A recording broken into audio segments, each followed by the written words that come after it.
स्वस्ति नो बृहस्पतिर्दधातु भद्रं कर्णेभिः शृणुयाम देवा भद्रं पश्येमाक्षभिर्यजत्राः स्थिरैरङ्गैस्तुष्टुवाग्ंसस्तनु विद्यासे माहिते वाहितं जदायुः।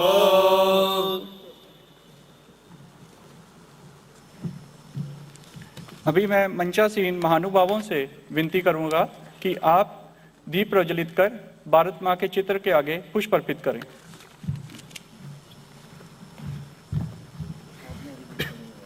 हरि ओम समिधाग्निन्दो वस्याता घृतैर्वो धायता तिथिं मा आस्मिन् हविया जुहोताना सोसामिद्धाय शोचिखे घृतन्ते वरञ्जुहोताना अग्नाये जातवेदासे तन्तवासामिद्भिरङ्गिरो घृतेन वर्धयामासि बृहच्छोचारविष्टिया उपतवाग्ने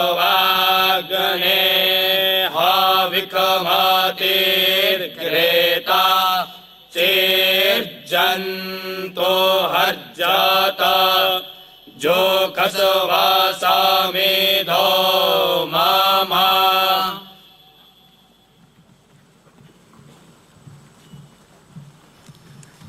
अभी मैं जम्मू कश्मीर प्रांत के प्रांत कार्यवाह डॉक्टर विक्रांत जी से विनती करूंगा कि वे कार्यक्रम में उपस्थित महानुभावों का परिचय करवाएं।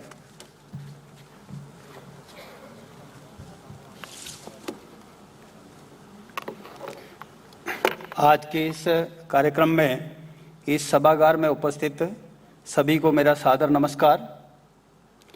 आज के इस कार्यक्रम में हम सबका परम सौभाग्य है अपने बीच में उपस्थित परम पूजनीय डॉक्टर मोहन भागवत जी। आप मूलतः चंद्रपुर महाराष्ट्र से हैं।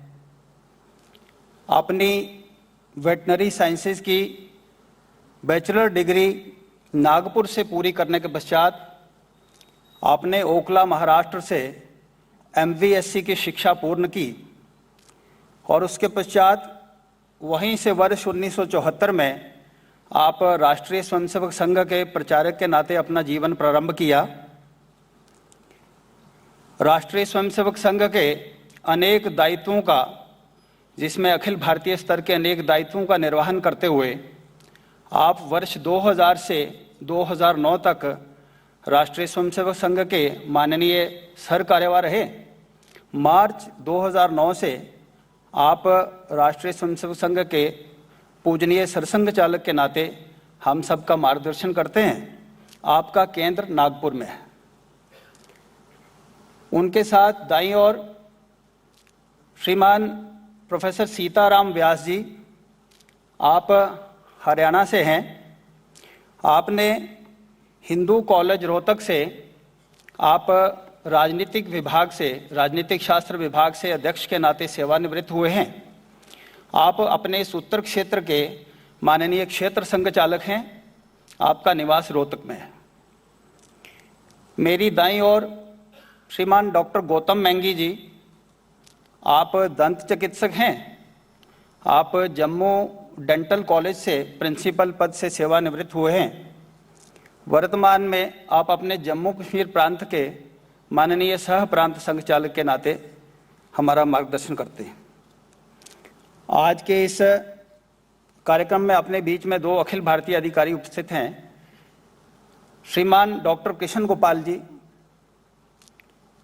आप राष्ट्रीय स्वयंसेवक संघ के माननीय सह कार्यवाह हैं। आपका केंद्र दिल्ली है। अपने बीच में श्रीमान इंद्रेश कुमार जी, आप राष्ट्रीय स्वयंसेवक संघ की अखिल भारतीय कार्यकारिणी के सदस्य हैं। आपका केंद्र भी दिल्ली में है। अपने राष्ट्रीय स्वयंसेवक संघ के अंदर अखिल भारतीय स्तर का भी अधिकारी प्रवास का क्रम रहता है। उसमें पूजनीय सरसंघ चालक जी का भी विभिन्न प्रांतों के अंदर अपना प्रवास रहता है। अपने इस प्रांत में गत वर्ष उनका प्रवास तय था, परंतु हम सबको ध्यान है कि इस कोविड महामारी के कारण, जिससे पूरा विश्व त्रस्त था, और उस समय वह प्रवास स्थगित हुआ। सौभाग्यवश इस वर्ष उनका प्रवास हमको मिला है। गत वर्ष का कुछ कालखंड पूरे विश्व के लिए संकट भरा रहा है, परंतु भारत में जिस प्रकार से राष्ट्रीय स्वयंसेवक संघ और समाज ने मिलकर इस महामारी का सामना किया है, इस चुनौती का सामना किया, और ऐसे समाज और संगठन का एक रूपता हमको श्री राम जन्मभूमि जो मंदिर निर्माण निधि समर्पण संग्रह के अंदर भी देखने को मिला। राष्ट्रीय स्वयंसेवक संघ संपूर्ण समाज को बल संपन्न और अनुशासित और संगठित करना चाहता है। इसी क्रम में आज समाज के अंदर संघ को लेकर अनेक प्रकार के विषय मन में विचार, संघ को समझने से संघ के साथ मिलकर, समाज और संघ मिलकर काम करने की एक विचार समाज के मन में आता है। इस बदले परिवेश में अपने प्रांत में पूजनीय सरसंघ चालक जी का आगमन हुआ है। हम सबके मन में भी उनको सुनने का ऐसा अनेक विषय आते हैं। आज अभी इस कार्यक्रम को आगे बढ़ाते हुए अपने बीच में अभी एक देशभक्ति गीत होगा। उसके पश्चात मैं पूजनीय सरसंघ चालक जी से निवेदन करता हूं कि आज के इस कार्यक्रम में हम सबके बीच अपना उद्बोधन रखें।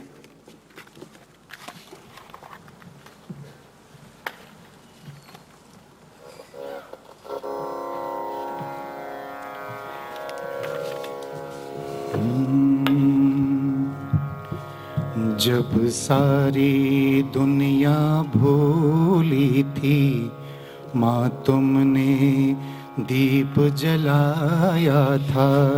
जब सारी दुनिया भूली थी, माँ तुमने दीप जलाया था। बेसुध था मनुज तमिश्रा में, जागृति का गान सुनाया था। जब सारी दुनिया भूली थी, जब महाप्रलय की लहरों में थी नष्ट हुई सुर सृष्टि सभी, अंतिम अवशेष भरी नौका तेरे हिमगिरी पर टिकी तभी। तेरे हिमगिरी पर टिकी तभी। मानवता का नूतन पौधा तुमने ही पुनः उगाया था। मानवता का नूतन पौधा तुमने ही पुनः उगाया था। बेसुध था मनुज तमिश्रा में, जागृति का गान सुनाया था। जब सारी दुनिया भूली थी, तेरे आंचल की छाया में मानव ने श्रुति का दूध पिया। तूने व्यवहार सिखा, सभ्यों सा शिष्टाचार दिया, सभ्यों सा शिष्टाचार दिया। तुझको माँ जग ने पाया था, तुमने ही जग को जाया था। तुझको माँ जग ने पाया था, तुमने ही जग को जाया है।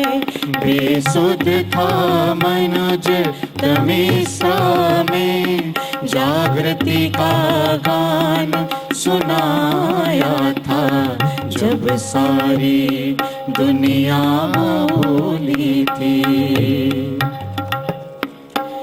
अब भी विक्षिप्त हुए जग को पथ दे दायित्व हमारा है। मानवता के सुख शांति हेतु तेरा ही एक सहारा है, तेरा ही एक सहारा है।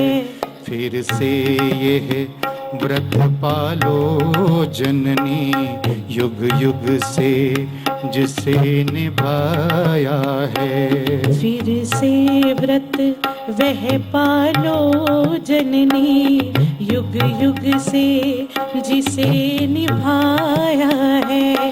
बेसुध था मनुज तमिश्रा में, जागृति का गान सुनाया था, जब सारी दुनिया भूली थी। माँ तुमने दीप जलाया था, माँ तुमने दीप जलाया था, माँ तुमने दीप जलाया था।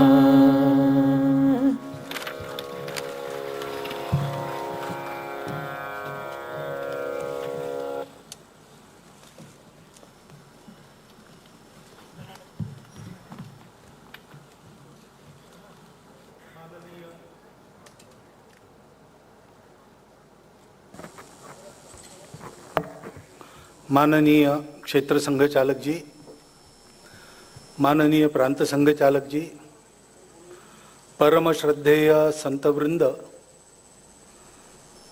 और उपस्थित आत्मीय प्रबुद्ध नागरिक सज्जन माता भगिनी,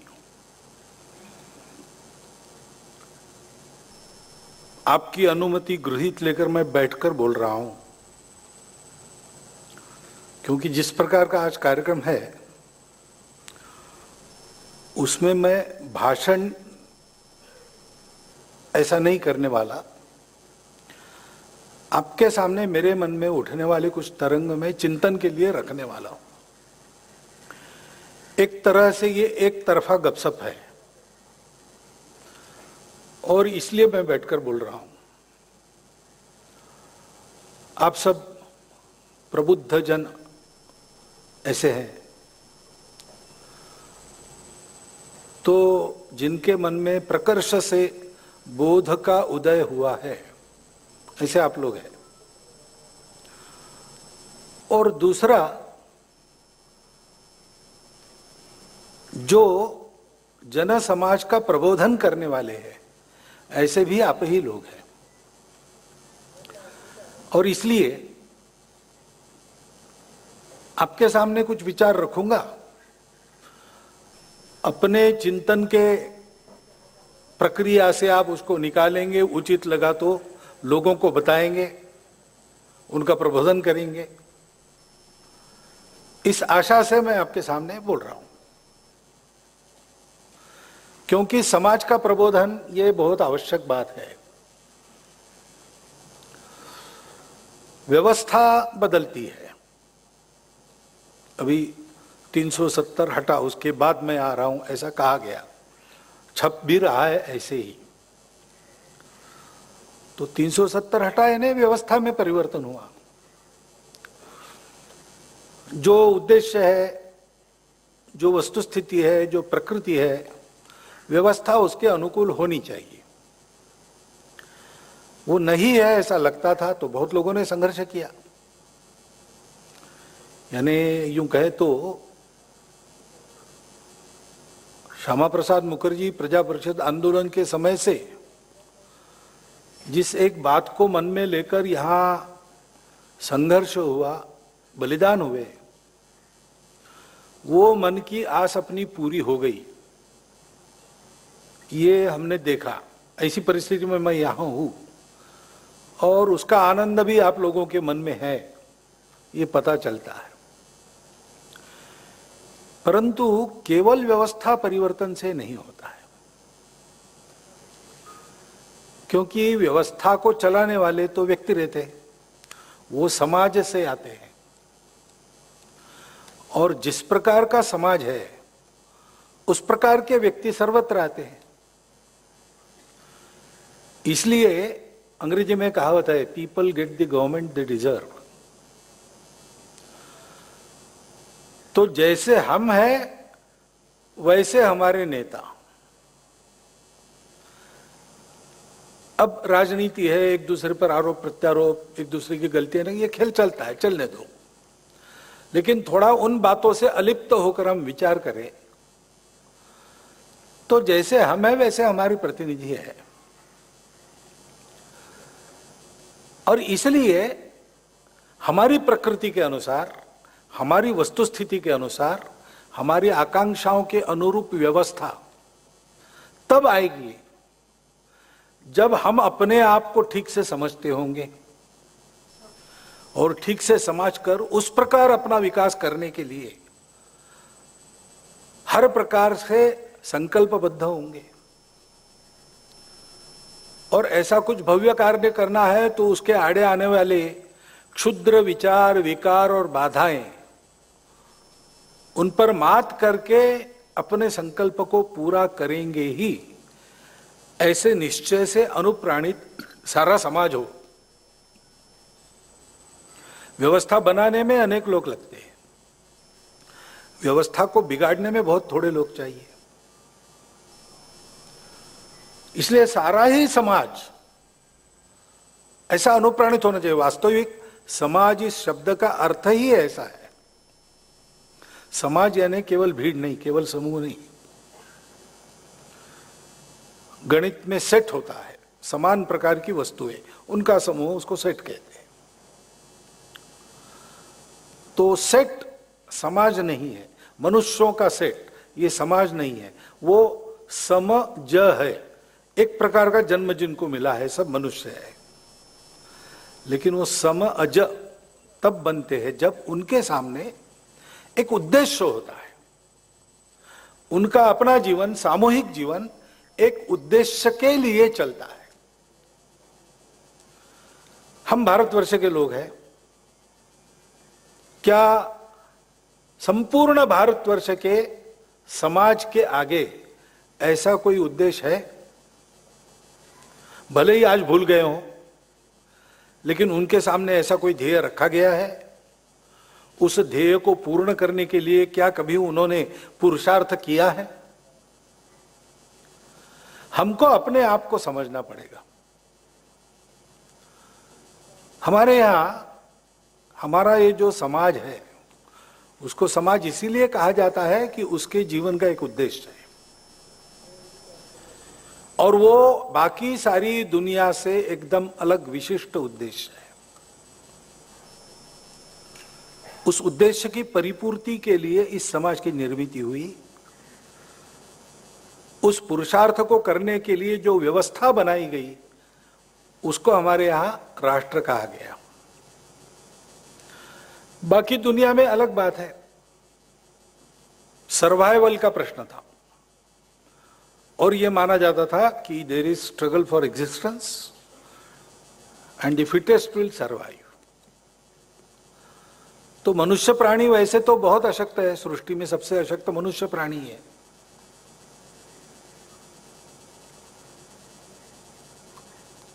तो मनुष्यों ने सोचा कि समूह में सुरक्षा है, इसलिए पहले कबीले बने, कबीलों के सम्मिलन हो गए, और जब जीवन में स्थिरता आई तब उसके ग्राम बने। और फिर उन सब ने तय किया कि सुरक्षा इसमें है, हमारे सामूहिकता में है, और उसके लिए अंदर शांति चाहिए, तो एक राजा चाहिए। तो एक व्यक्ति प्रमुख, उसके अधीन सारे अधिकार, और वो सबको नियमित करे, सुख शांति बनाए रखे और सुरक्षा का प्रबंध करे। उसके नेतृत्व में सारा सुरक्षा का प्रबंध होगा। ऐसा वो राजा बन गया। लेकिन मनुष्य की बुद्धि पतित होती है, तो राजा लोग अत्याचारी बन गए। तो अत्याचारी बन गए तो फिर ऐसे कुछ महापुरुष निकले, साक्षात्कारी लोग निकले, जिन्होंने कहा कि विश्व का राजा कौन है? ये मनुष्य राजा थोड़ी है, असली राजा तो भगवान है। और सब मानवीय राजाओं को उसके अनुशासन में चलना पड़ेगा, तभी उनको मारा जाएगा, नहीं तो उनमें नहीं मानेंगे।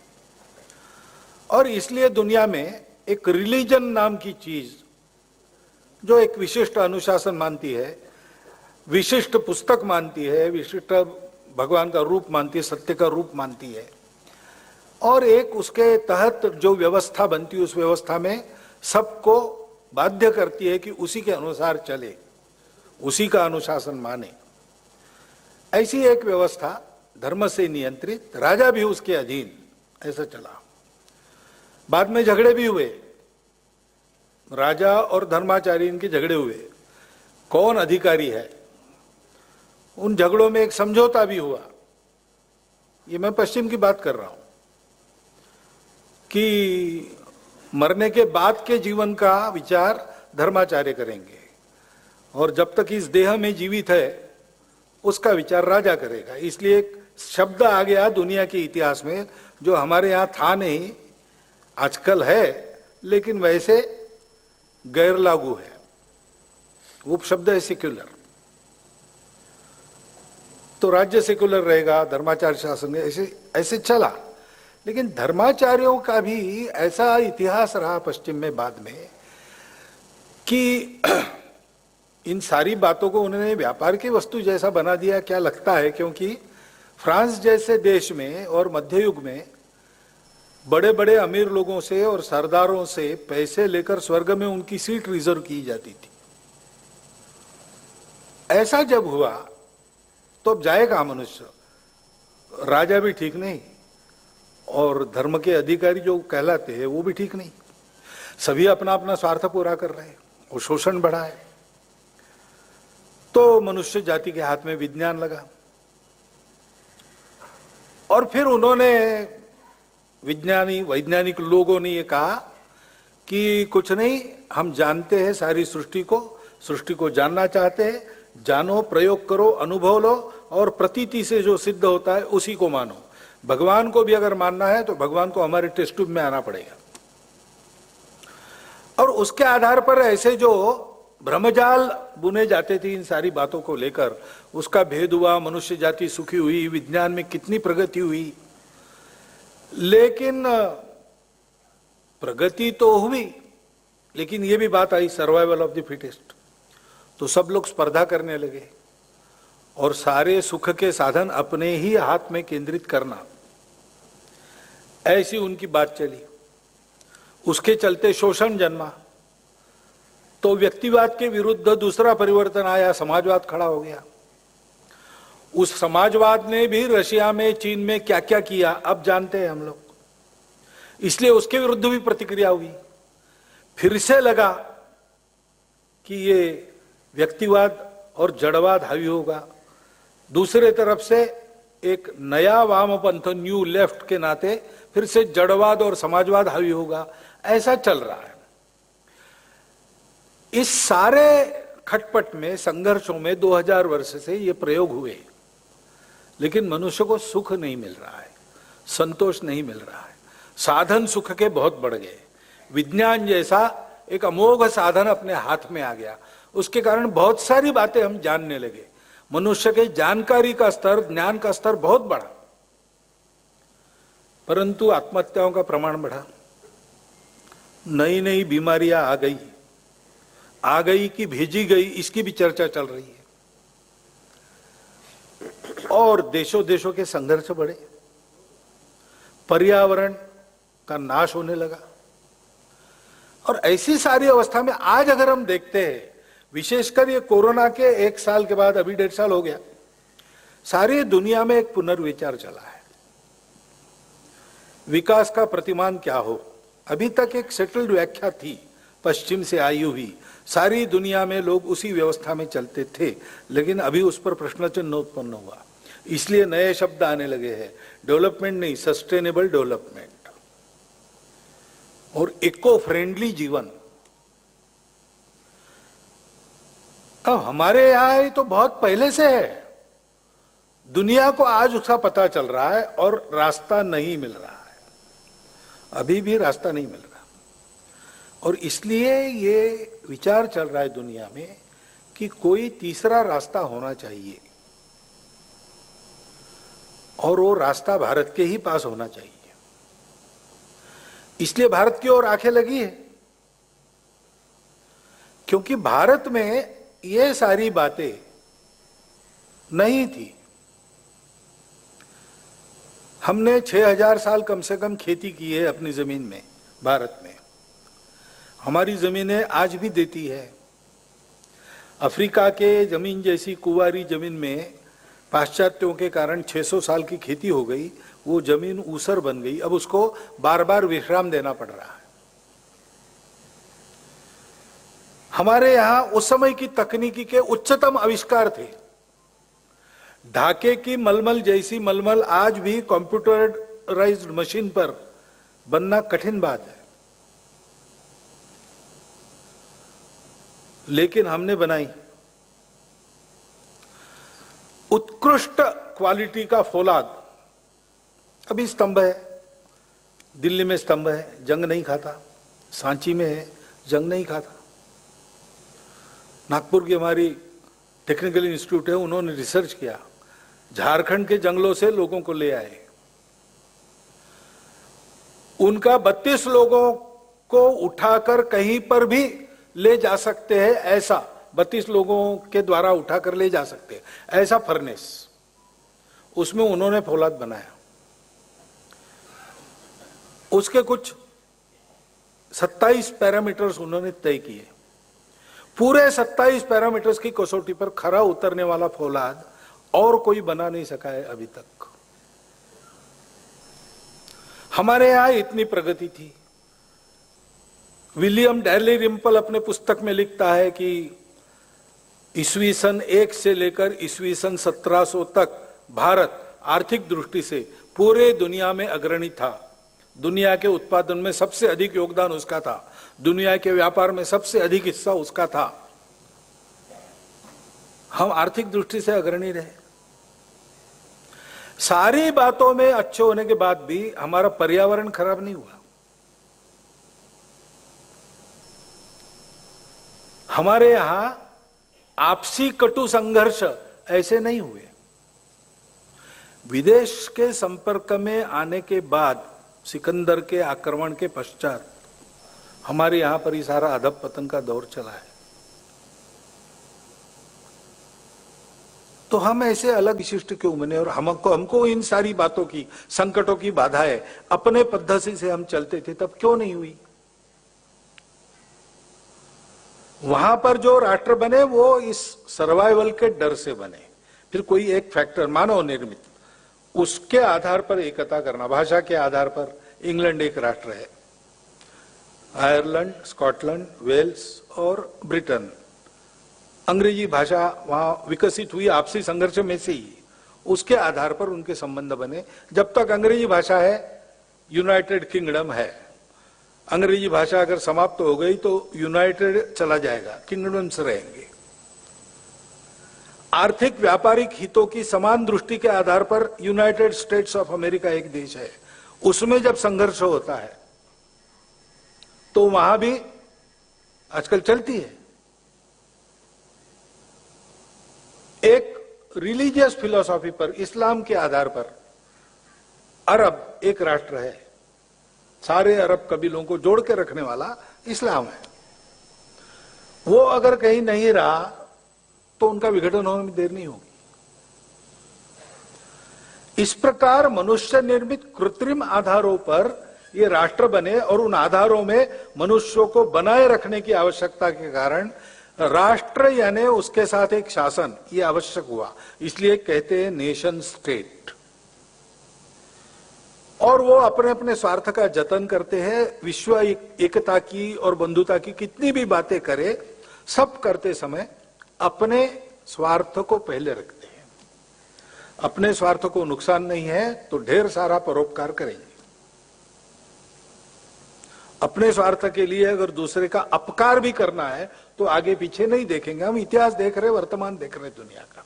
आपको उदाहरण देने की मुझे आवश्यकता नहीं। हमारे यहां ऐसा नहीं हुआ। हमारे यहां सुख तो सबको चाहिए, हमको भी चाहिए,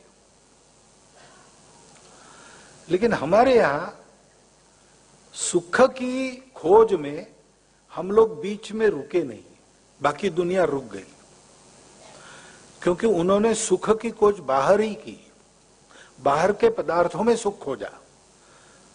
और सदा सर्वदा टिकने वाला, कभी फीका न पड़ने वाला सुख बाहर की दुनिया से कभी मिलता नहीं। आज तक मिला नहीं, आज भी नहीं मिल रहा है, कल भी नहीं मिलेगा, क्योंकि वो दुनिया ही स्वयं परिवर्तनशील है। लेकिन उन्होंने उसके आगे सोचा नहीं, क्योंकि जितना दिखता है उतना ही है, उसके आगे कुछ नहीं, ऐसा मानकर वो रुक गए। अपने यहां एक कथा है छांदोग्योपनिषद में है कि असुरों का राजा विरोचन, देवों का राजा इंद्र, दोनों समाज है, थे मानव समाज है। असुर जरा शक्ति के आधार पर, डंडे के आधार पर सारी बात मनवाने के पक्ष में रहते थे, वैसा उनका व्यवहार होता था। और देव लोग भावनाओं का आदर करते थे, करुणा थी उनमें, बाकी थे मनुष्य ही। दोनों समाजों ने अपने अपने पद्धति से भौतिक वैभव का चरम प्राप्त कर लिया, कोई बात किसी बात की कमी नहीं, लेकिन संतोष नहीं, समाधान नहीं। तो दोनों अपने अपने गुरुओं के पास गए। विरोचन शुक्राचार्य के पास गया, इंद्र गया बृहस्पति जी के पास, और पूछा क्या करें, हमने सब की, आप कुछ करना शेष नहीं। दुनिया में जो कुछ है सुख का साधन बन सकता है, हमारे पास है, चाहे जब है चाहे जितना है, लेकिन समाधान नहीं, संतोष नहीं, सुख भी फीका हो जाता है, क्या करें। तो दोनों के गुरुओं ने उनको एक ही सलाह दी कि ब्रह्मा जी के पास जाओ, वो आत्मा को जानते। ये आत्मा चीज ऐसी है कि वो शाश्वत है, अमर है, कभी मिटती नहीं, और परम सुख का निधान है, सदा टिकने वाला, कभी फीका न पड़ने वाला। ऐसा सुख उसके पाने से मिलता है, आत्मा को पाने से कुछ भी पाना शेष नहीं रहता। पूर्ण समाधान, पूर्ण संतोष।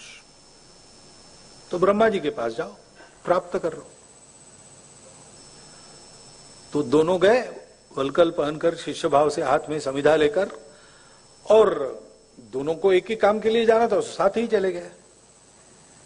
ब्रह्मा जी के सामने उपस्थित हुए, उनके ध्यान से बाहर आने की प्रतीक्षा की। ब्रह्मा जी ने आंखें खोली, देखा दोनों सामने हैं, वलकल पहने और समिधा हाथ में। तो उन्होंने कहा अच्छा, कुछ सीखने के लिए आए हो तो समिधा वहां रख दो यज्ञ कुंड के पास, और बताओ क्या चाहिए।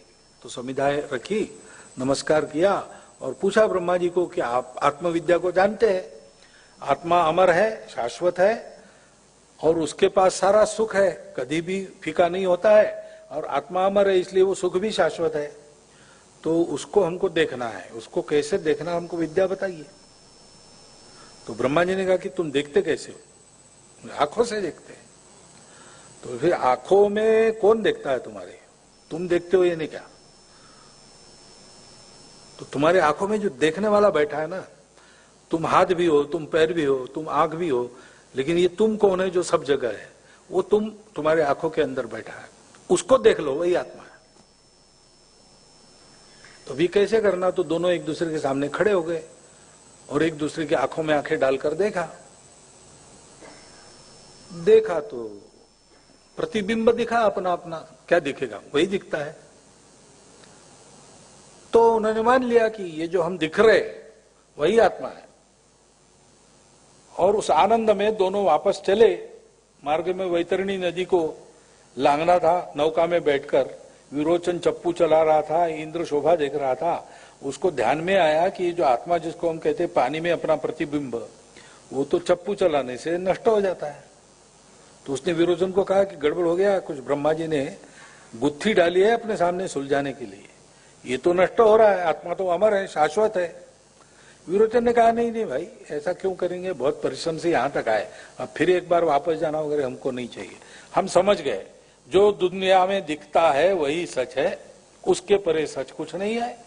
इसलिए इस हाड़ मांस के शरीर को अच्छा बनाओ, बलशाली बनाओ, इसी के लिए सब कुछ करो। ये जितना लंबा जिएगा और जितना ज्यादा भोगेगा उतना ही सुख है।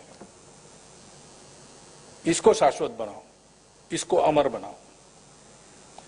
और इसलिए विरोचन वापस नहीं गया, वो इसी धारणा पर बाकी उस संस्कृति का विकास हुआ, आसुरी संस्कृति। मैं आसुरी शब्द निंदा के अर्थ में नहीं कह रहा हूं, वो आसुरी लोग थे, उन्होंने ऐसा सोचा। इंद्र वापस आया, उन्होंने ब्रह्मा जी को पूछा कि आपने ऐसा बताया था लेकिन वो तो नष्ट हुआ, तो आपके कहने का मतलब क्या है। तो ब्रह्मा जी ने फिर एक के बाद एक उसके सामने ऐसे कूट डाले, उसको सुलझाते सुलझाते सुलझाते एक दिन इंद्र को आत्मविद्या की प्राप्ति हो गई और उनका समाज दैवी संपदा वाला समाज बना। अब इंद्र था कि नहीं, विरोचन था कि नहीं, लेकिन ये बात है कि एक समाज को यह सत्य मिला कि सुख बाहर नहीं, सुख अंदर है। ये हमारे चिंतन की पहली विशेषता है। पदार्थों में सुख नहीं है, सुख अपने अंदर है। और उस सुख के उद्गम को, उत्स को प्राप्त करना ये जीवन का परम लक्ष्य है, क्योंकि जीवन का उद्देश्य ही सुख प्राप्ति है। भगवान ने एक से अनेक होकर संकल्प लेकर ये सृष्टि उत्पन्न की तो सुख के लिए ही की, और सुख उसके प्राप्ति से होता है। इसलिए परम लक्ष्य जीवन का उस सत्य का साक्षात्कार करना, उसको प्राप्त किया हमारे पूर्वजों ने, और उनको ये भी ज्ञान हुआ कि ये आत्मा सब में है, जड़ चेतन चराचर सृष्टि में सर्वत्र विद्यमान है, और एक एक देह में ये जीव का रूप लेता है, जीव के अंदर रहता है। सारी सृष्टि में यही परमात्मा बना है। तो ये जोड़ने वाली बातें प्राप्त हो गई। शरीर मन बुद्धि अलग अलग दिखते हैं, व्यावहारिक जगत में वैसा काम भी करते हुए लगते हैं, लेकिन वो जुड़े हैं आत्मा से। एक व्यक्ति का समूह, समाज और सारी सृष्टि ये अलग अलग देखते हैं, अलग अलग लगते हैं, लेकिन जुड़े हैं परमात्मा के कारण। सूत्रे मणिगणा इव।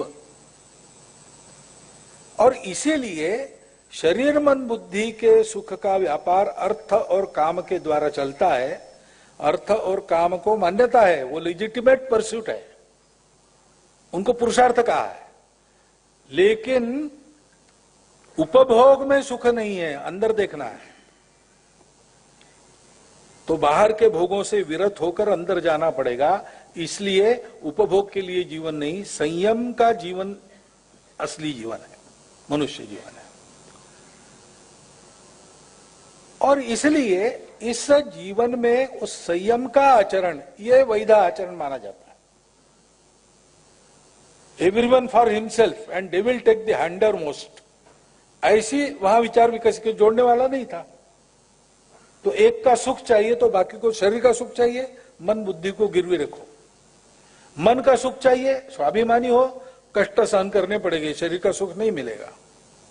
बुद्धि का सुख चाहिए तो मन की आकांक्षाओं को, मनोरंजन को भूलना पड़ेगा। एक साथ नहीं हो सकता। लेकिन आत्मा जोड़ने वाला जहां है, वो कहते हैं कि इनको एक संतुलन से चलाओ, एक संयम से चलाओ, तो सबको सुख एक साथ मिलेगा। अर्थ काम को मुक्ति तक ले जाना है, धर्म के अनुशासन में रखो।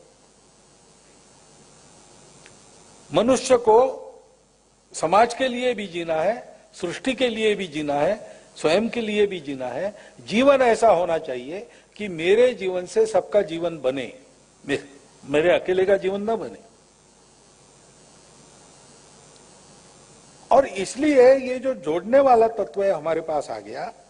हमारे ऋषियों को ये भी ज्ञान हो गया कि जो हमारे पास है वो सबके पास है, वो जानते नहीं, और जानेंगे तो सारे संघर्ष समाप्त हो जाएंगे, जीवन में भद्रता आ जाएगी, सदा के लिए सुख संतोष की राह मानवता चलेगी। तो इस सत्य को सबको देना चाहिए। उनको सर्वाइवल का प्रश्न नहीं था। जिस भूमि में वो थे वो तीन और ऊंचे पर्वतों से घिरी थी, हिमालय और दोनों तरफ उसके बाहु हिंदुकुश और आराकान, और सागर पर्यंत फैली थी। तीनों ओर से सागर उसकी सुरक्षा करता था। उस जमाने में कोई आ नहीं सकता था, इसलिए आक्रमण का भय नहीं था, सुरक्षित थे। अंदर भी सुजल सुफल मलय शीतल भूमि में भरपूर था, और इसलिए जीवन के लिए आपस में लड़ना नहीं पड़ा। हम अगर किसी रेगिस्तान में पैदा होते जो कुछ नहीं देता तो हम भी बन जाते, क्योंकि वहां दो ही काम है, सेवा करो जिनके पास है उनकी, या फिर लूटो, और तुम लूटोगे तो दुनिया भी लूटेगी, तो तैयार रहो। या यूरोप जैसी भूमि होती हमारी आधा देने वाली, तो हम भी जहाजों में बैठकर देश विदेश की यात्रा करके धन कमा के व्यापार के आधार पर अपनी कुछ चीजें देकर वहां से चीजें लाते। और इस प्रक्रिया में वहां के स्थानीय व्यापारियों को मात देने के लिए हमको छल कपट का अवलंबन करना पड़ता। हम ऐसे नहीं बने, क्योंकि हमारी भारत माता सुजल सुफल मलय शीतल है, और पहले से विविधताएं हमारी है। जन्म बिभ्रति बहुधा विवाचसम नाना धर्माणम पृथ्वी मनुष्य। हमारे यहाँ अनेक भाषा बोलने वाले लोग बहुत पहले से है। हमारे यहाँ अनेक देवी देवताएं बहुत पहले से, उपासना के अनेक मार्ग हैं। लेकिन जोड़ने वाला तत्व हमारे पास होने के नाते हमने इन सबको, विविधताओं को एक ही एकता का श्रृंगार माना। आज हम कहते हैं यूनिटी इन डाइवर्सिटी, लेकिन हमारे यहां वास्तविक विचार तो है डाइवर्सिटीज ऑफ यूनिटी। ये एक ही प्रकट हुआ है इतने रूपों में, इनमें विरोध नहीं है, इसमें कोई अंदर का कोई बाहर का नहीं है। मेरे समझ के विस्तार की आवश्यकता है। मैं जन्मा, मुझे केवल भूख समझ में आती थी। एक दिन के बाद मां का परिचय हो गया, 3-4 दिन के बाद पिता का भी परिचय हो गया, धीरे धीरे बचपन में रिश्तेदारों का परिचय हो गया, कुटुंब की भावना आई। खेलते खेलते, हंसते खेलते, बड़ा होते होते गांव को अपना मान लिया, जिले को अपना मान लिया, प्रदेश को अपना मान लिया, देश को अपना माना। ऐसा करते करते कैसे बन गया मैं? माता च पार्वती देवी, पिता देवो महेश्वरा, बांधवा शिव भक्ताश्च स्वदेशो भुवनत्रयम्, अयम निज परो वेति गणनाम लघुचेतसाम, उदार चरिता नाम तु वसुधैव कुटुंबकम। मनुष्य के जीवन की यात्रा केवल भोग की यात्रा नहीं है। शरीर को पुरुषार्थ करने के लिए, सक्षम करने के लिए अर्थ काम का अर्जन करना धर्म के अनुशासन में, और अपनी चेतना का विस्तार इतना करना कि संपूर्ण विश्व ही मेरा अपना बन जाए, कुटुंब। मैं पूरा विश्व बन जाऊं और सारा विश्व मुझ में दिखे, मैं देख सकूं मेरे अंदर, मैं देख सकूं सब में उसी को। ऐसे जीवन का तरीका, ये हमारा विशिष्ट तरीका रहा। उस तरीके को गांव गांव, देश देश पहुंचाना है, सारी दुनिया को बताना है। तो उसका साधन क्या है? तो ऋषियों के दुर्धर तप के कारण, इस उद्देश्य को लेकर उन्होंने तप किया, प्रयास किए। भद्रमिच्छन्त ऋषय स्वर्विदा तपो दीक्षाम उपसे दुरग्रे। विश्व के कल्याण की इच्छा रखने वाले ऋषियों ने दुर्धर दीक्षा लेकर तप किया। ततो राष्ट्रम बलम ओजश्च जातम, उससे हमारा राष्ट्र बना, हमारा बल बना, हमारा ओज बना। हम किसी स्टेट के तहत राष्ट्र नहीं बने।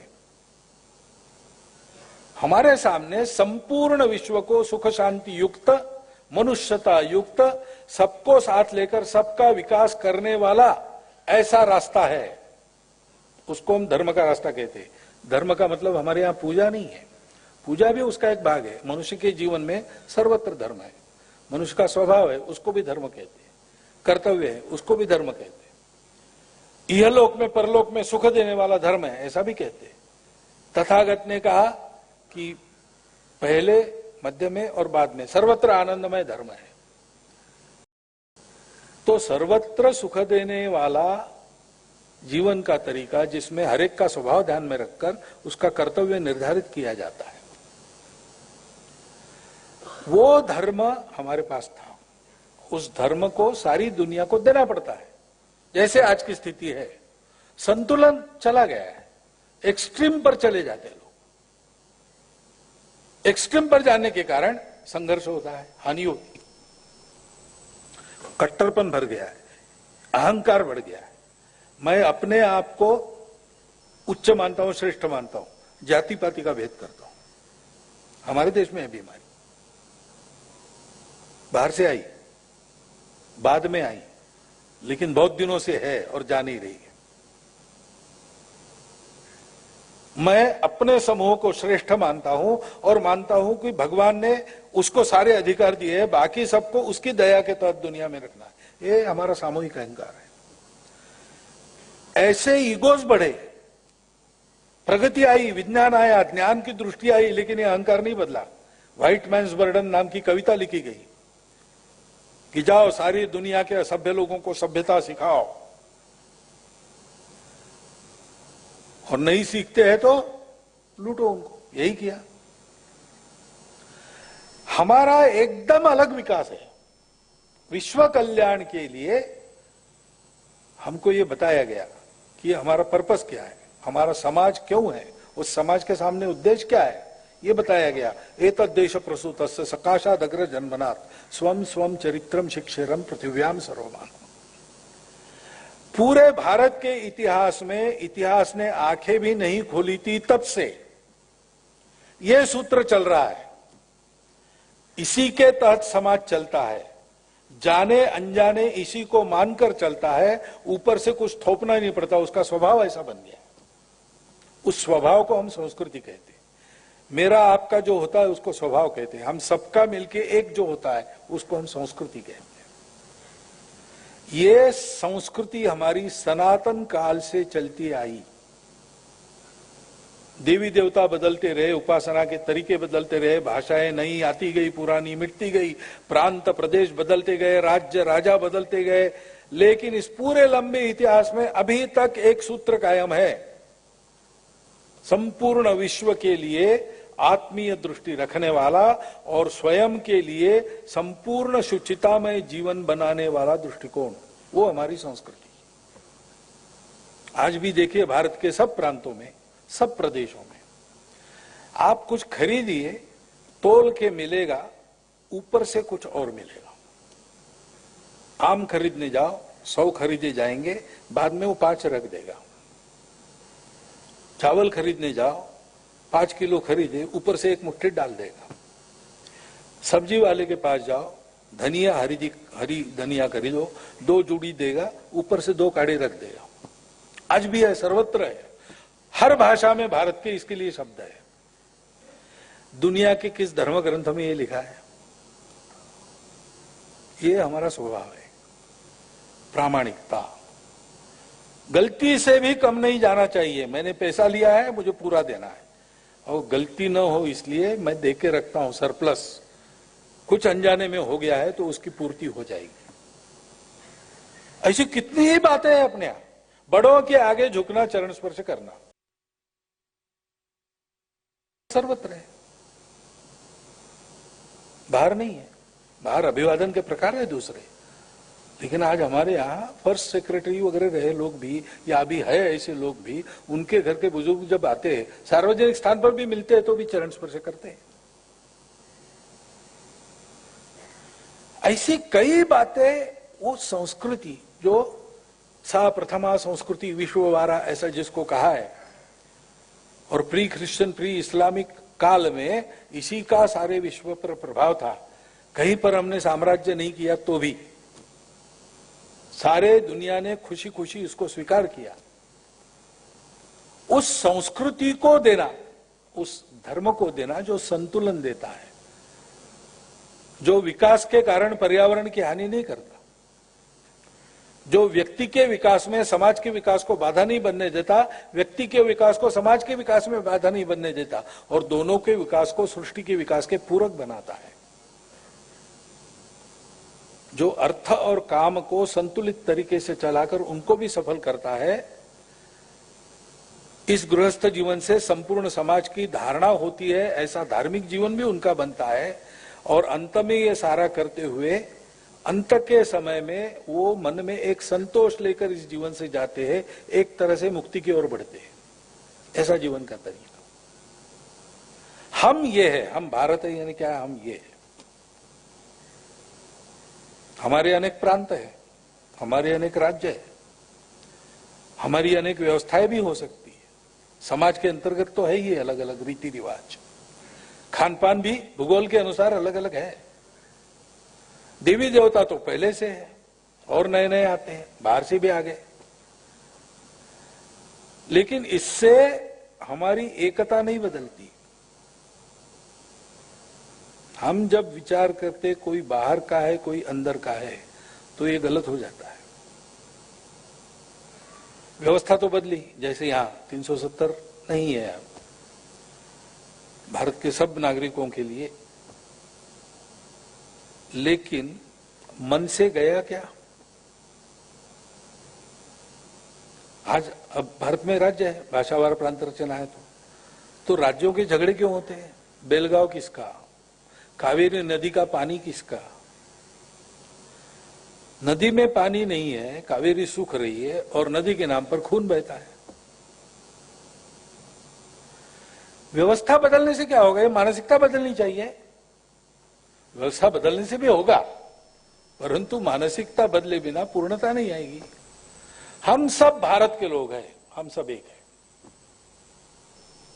आज अपने देश में आप जाइए तो मैं कम से कम एक 15-20 शहर ऐसे देख चुका हूं। सारे देश से लोग शहरों में ही आते और देहातों में तो आजकल नहीं जाते। तो जैसे अभी परसों सूरत में था, या कुछ महीने पहले कोयम्बतूर गया था, तिरुपुर गया था।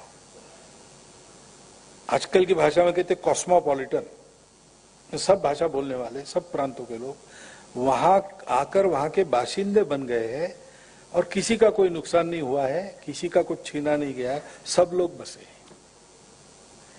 ये केवल व्यवस्था का चमत्कार नहीं है। उन लोगों ने इस अपनेपन से रहने का निश्चय किया। अपनेपन से जब रहते हैं तो सबको समान होता है, सबका विकास होता है। हमारे यहां इसी को इमोशनल इंटीग्रेशन अपने संविधान में कहा गया है। तो व्यवस्थाएं तो हम उसका अनुभव लेंगे, फिर कुछ सुधार करना है तो उसके लिए चलेगी, चर्चा चलेगी, चुनाव में लोग जीतेंगे हारेंगे, मेजॉरिटी होगी, कुछ होगा कुछ नहीं होगा, कुछ बदल जाएगा, ये खेल चलता रहेगा। लेकिन मूल बात है कि इसके पीछे हम लोगों ने इस आत्मीयता को देश में खड़ा किया है क्या? इस अपनापन को खड़ा किया है क्या? अपने मत को स्थापित करने के संघर्ष में प्रजातंत्र है अपना, वो संघर्ष भी लेजिटिमेट रहता है, वैध साधनों से करना, हिंसा नहीं करना। लेकिन उस संघर्ष के चलते मन में जो कटुता आती है वो बाद में भूलते ही नहीं हम लोग। ये हमारा देश है, ये हम सबको चलाना है और इस देश को चलाना दुनिया के लिए आवश्यक है। हमको एक दुनिया को संदेश देना है, केवल संदेश नहीं, अपने उदाहरण से। एतद् देश प्रसूतस्य सकाशाद अग्र जन्मनात् स्वम स्वम चरित्रम शिक्षेरन पृथिव्याम सर्वमानव। हम बड़े भाई दुनिया के सबसे प्राचीन होने के नाते सारी दुनिया से लोग यहां आएंगे, आए और अपने अपने चरित्र की शिक्षा लेकर जाए, हमको देख के, हमारे उदाहरण से। ऐसा एक आत्मीय भावना से भरा हुआ इतना बड़ा देश है, विविधता से भरा हुआ, अलग अलग प्रकार है, तो ठीक है, अलग अलग राज्य है और लोगों ने सबने मिलकर एक फेडरल रचना कही, ठीक है, व्यवस्था है। व्यवस्था है तो क्या हो, देश तो एक है। हमारे यहां ये अलग अलग बहुत रहा है, लेकिन सब लोग, इतनी सारी भाषाएं हैं, हर भाषा में रामायण है, हर भाषा में महाभारत है, अलग अलग भाषाओं में कथाएं भी थोड़ी सी अलग अलग हो जाती है, भाव तो एक ही है। सारे भाषाओं में संतों ने पुराने समय से भारत की स्तुति गाई है। वेदों से लेकर तो आजकल की कविताओं तक भारत माता की स्तुति सर्वत्र है। कर्नाटक राज्य का राज्य गीत है, जय जय भारत तनुजाते जय जय कर्नाटक माते। कर्नाटक का गीत है, लेकिन पहली पंक्ति क्या है? भारत की लड़की का जयकार, तनुजा है ने लड़की, भारत की कन्या का जय जयकार हो, कर्नाटक माता का जय जयकार हो। भारत के अंदर कर्नाटक है। इस बात को नहीं भूलना चाहिए कि मेरा अपना स्वार्थ कुछ भी नहीं है, मेरे समूह का स्वार्थ कुछ भी नहीं है, मेरी अपनी विशिष्टता है, लेकिन उस विशिष्टता का स्वार्थ देश के स्वार्थ के आगे कुछ भी नहीं है। उस स्वार्थ के परिधि के अंदर जितना अपना हो सकता है जरूर करना चाहिए, और हो सकता है, पूरा हो सकता है। लेकिन वो सब हम जो करते हैं किस लिए करते हैं? पांडव जब निकले महाभारत के युद्ध के लिए, कुंती का आशीर्वाद लेने के लिए गए, तो कुंती ने क्या कहा कि हर क्षत्राणी अपने बच्चों को जिसके लिए तैयार करती है वो प्रसंग आ गया है, मुझे अभिमान है, 5 पुत्र मैंने कैसे तैयार किए इसकी परीक्षा होगी। अब याद रखना, मेरे परवरिश को लाज नहीं आने देना, ये कुंती ने कहा है। तो हम ये सारा जमा करते हैं, ये कहां लेके जाना है? ये अपने देश के काम आए, अपने लोगों के काम आए। और अपना देश भी ये सोचता है कि हम बड़े बनेंगे तो क्या करेंगे, हम दुनिया के काम आए। बाकी लोग महाशक्ति बनते हैं, हम बड़े बन के सारी दुनिया पर अपना प्रभाव। हम महाशक्ति नहीं बनते, हम बड़े बन के कहते कि सारी दुनिया को मैंने जो अच्छा पाया है वो अच्छा मिले, इसलिए उनका प्रबोधन करेंगे। इसलिए हम विश्व गुरु कहलाते हैं, हम महाशक्ति नहीं कहलाते। वो हम बनेंगे भी, सब बातों में बड़े बनेंगे तो भी हमारा देश सोचता है विश्व के लिए बनते। इसलिए हमारे देश का प्रत्येक व्यक्ति, प्रत्येक परिवार ऐसा होना चाहिए कि हम 2 हाथों से कमाएंगे, 1000 हाथों से बांटेंगे। हमारा विकास हम इसलिए करेंगे कि हमारे विकास में हम सबका विकास होगा। मेरे गांव का विकास होगा, मेरे समूह का विकास होगा, मेरे देश का विकास होगा, मेरे राष्ट्र का विकास होगा, उससे दुनिया का विकास होगा। इस भावना के आधार पर कोई भी व्यवस्था चलती है, इसके अभाव में ही व्यवस्था फेल होती है। अब इसके लिए आदत करनी पड़ेगी। 1000-1500 वर्षों में हम लोगों में आपस में निरंतर संपर्क की जो व्यवस्थाएं थी वो टूट गई। आक्रमण का काल था, संघर्ष हो गया, हमारे अपने स्वरूप का हमको विस्मरण हो गया, आपस में झगड़े बढ़े, भेद भावना उत्पन्न हुई, हम आपस में ही भेद करने लगे, छुआछूत जैसी बातें आ गई। इस सब को साफ करते हुए ये पूरा देश मेरा है, व्यवस्था के अनुसार चलेंगे, पूरे देश को बड़ा करेंगे। हमारे अपने अपने स्वार्थ अपने अपने जगह है, लेकिन देश पहला, देश के आगे बाकी कुछ नहीं। हमको अपने स्वार्थों को पूरा करने की स्वतंत्रता मिली तो हमारे देश के लोगों ने ऐसा विचार किया तब मिली। तेरा वैभव अमर रहे, हमारी 4 रहे न रहे। माता को गरीबी में छोड़कर स्वामी विवेकानंद विश्व में जाकर अपने संस्कृति का संदेश देते रहे, उनको अपने को भी सुख नहीं मिला। 39 वर्ष की आयु में मृत्यु हो गई डायबिटीज से। इतना खड़तर जीवन उन्होंने, कठिन जीवन जिया। क्यों जिया? संपूर्ण देश में, संपूर्ण विश्व में अपना देश बड़ा हो, ये समन्वय का, समता का, एकता का संदेश सारी मानवता को फिर से सुनाया जाए इस देश से। इसके लिए ऐन जवानी में सारे सपने छोड़कर देश के लिए फांसी गए भगत सिंह, राजगुरु, सुखदेव, चंद्रशेखर आजाद जैसे लोग। क्यों गए? अपने छोटे स्वार्थों को, अपने राष्ट्र के हित की मर्यादा है। हम अलग अलग तो है, मैं भी अलग हूं और आपकी तो बात अलग है। मेरा छोटा भाई मेरे से अलग है, मेरी माता जी मेरे से अलग थी, मेरे पिताजी मेरे से अलग थे, लेकिन अलग थे फिर भी हम एक है। ये तो हम सब लोग कर रहे हैं जीवन में। तो कभी अपने परिवार के लिए कुछ छोड़ना पड़ता है, छोड़ते हैं हम। कभी अपने लिए परिवार कुछ छोड़ के हमको देता है। ये व्यवस्था के तहत नहीं होता है। व्यवस्था तो है, लेकिन व्यवस्था का पालन होता है। क्यों होता है? क्योंकि वो एकता की, आत्मीयता की भावना है, और उस एकता और आत्मीयता के पीछे कुछ सत्य है। हम अंग्रेजी में कहते हैं ब्लड रिलेशंस है, ये सत्य है, इसलिए परिवार एक रहता है। थोड़ा खुरापाती निकला कोई परिवार में तो भी लोग कहते हैं यार ठीक है, लेकिन अब अपने ही परिवार का है ना, थोड़ा उसके लिए दौड़ना पड़ेगा। ये अपनापन कहां से आ गया? हम ब्लड रिलेशन इसलिए आ गया। हम सारे देश के लोग अलग अलग भाषा, प्रांत, पंथ, संप्रदाय लेकर चल, फिर भी हम एक है। हमारी एकता का रहस्य क्या है? हमारा देश एक संस्कृति से बंधा है। हमारे देश के सब लोगों का स्वभाव इस मातृभूमि के आशीर्वाद का फल है। उसने हमको केवल अन्न जल से पोषित नहीं किया, उसने हमारा स्वभाव भी दिया है, और ऐसा हम बने रहे इसलिए हमारे लंबे इतिहास में लाख लाख पीढ़ियां लगी, तब हमने यह संस्कृति उपजाई। कोटि कोटि सर चढ़े तब इसकी रक्षा हो पाई। ऐसा हमारा इतिहास है। वो हमारे पूर्वज, हमारे गौरव के निधान है।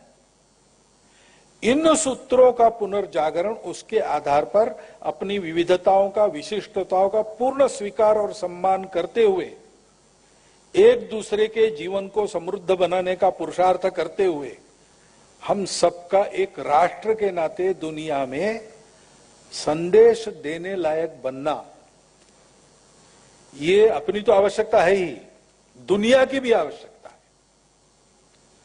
और इसका प्रारंभ करना पड़ेगा अपने से। कुछ स्वाभाविक बातें तो होती है। मैं यहां जम्मू में हूं, कहीं भीड़ में एक आधा मराठी वाक्य मेरे कान पे आ गया तो मैं देखता हूं कौन है, महाराष्ट्र का है, क्योंकि मैं महाराष्ट्र का हूं, मराठी, स्वाभाविक बात है।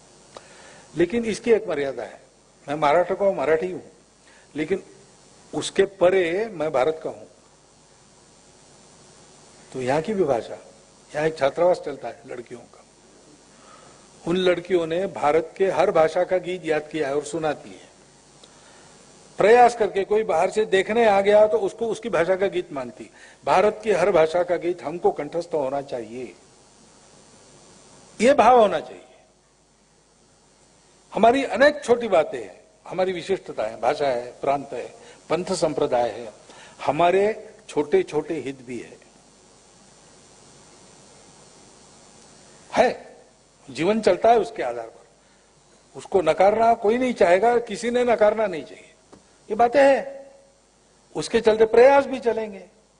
व्यवधान आ गए तो कुछ चलेगी खटपट दूर करने के लिए, ये सारा होगा। लेकिन ये सब होने के बाद भी इन सब के परे, इन सब के ऊपर सर्वोपरि हमारा राष्ट्र, हमारी संस्कृति, हमारे पूर्वज, हमारा देश। इस भावना से जीवन व्यवहार हमको करना पड़ेगा। मेरा अपना जीवन, मेरा कौटुंबिक जीवन, मेरे कुटुंब के संस्कार, मेरा समाज में व्यवहार आचरण, अपनी आजीविका के स्थान पर मेरा करना, और देश के लिए सब मिलके सोचते हैं तब एक विशिष्ट सोच रखना, एक मर्यादा रखना सब बातों की, ऐसा व्यवहार हमारा होना पड़ेगा। तो हमारा देश सुरक्षित, प्रतिष्ठित, समर्थ बनेगा। उसके सुरक्षित, समर्थ, प्रतिष्ठित बनने से हमारा जीवन भी अपने आप सुरक्षित, प्रतिष्ठित, समर्थ बनेगा, और उसके कारण दुनिया सुरक्षित और प्रतिष्ठित बनेगी। दुनिया में मानवता प्रतिष्ठित हो जाएगी। ये हमको करना है। व्यवस्थाएं रहेगी, आज ये है कल वो है।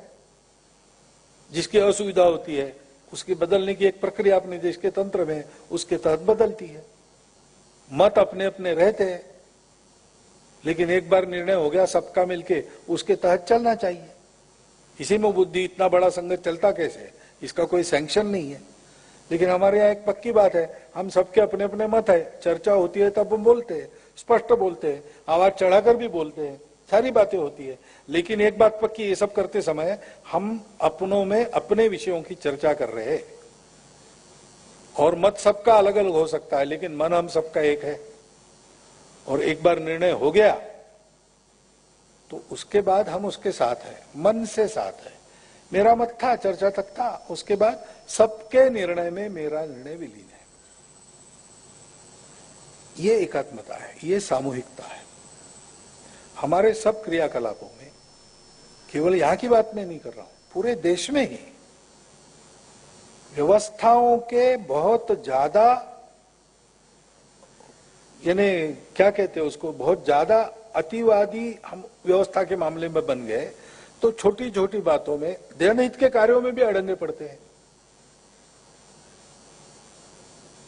संसद चलती नहीं क्योंकि हमारा मत अलग है। ठीक है, वो तो डेमोक्रेसी जो तरीका है वैसे चलेगा, लेकिन भाई काम भी आगे जाना चाहिए ना, जनहित के निर्णय फटाफट होने चाहिए। तो ये सब बातें हैं और इसमें कोई दोष नहीं है, लेकिन इनकी मर्यादा है। उस मर्यादा को समझकर जीवन चले समाज का, तो अपना देश बड़ा होगा, अपने सारे प्रश्न हल होंगे, कोई खतरा हमको छू नहीं सकेगा, और हम सब मिलकर अपने देश को ऐसा स्थापित करेंगे कि उसका जीवन देखकर और उसके विचारों के आधार पर अपना विचार बनाते हुए संपूर्ण दुनिया के देश अपने आप को सुखी सुंदर देश बनाएंगे, और सारी जीवन में एक सुंदर समन्वय साधते हुए मानवता सृष्टि के साथ प्रगति की आगे कूच करेगी।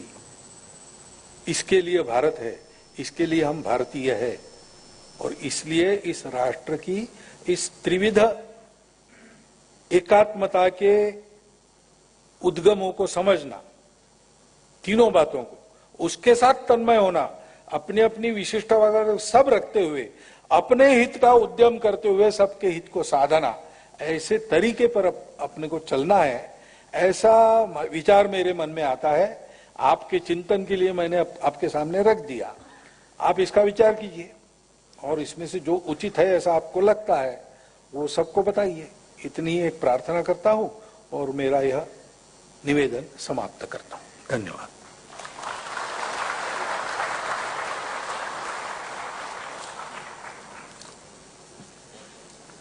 अभी राष्ट्रगान होगा।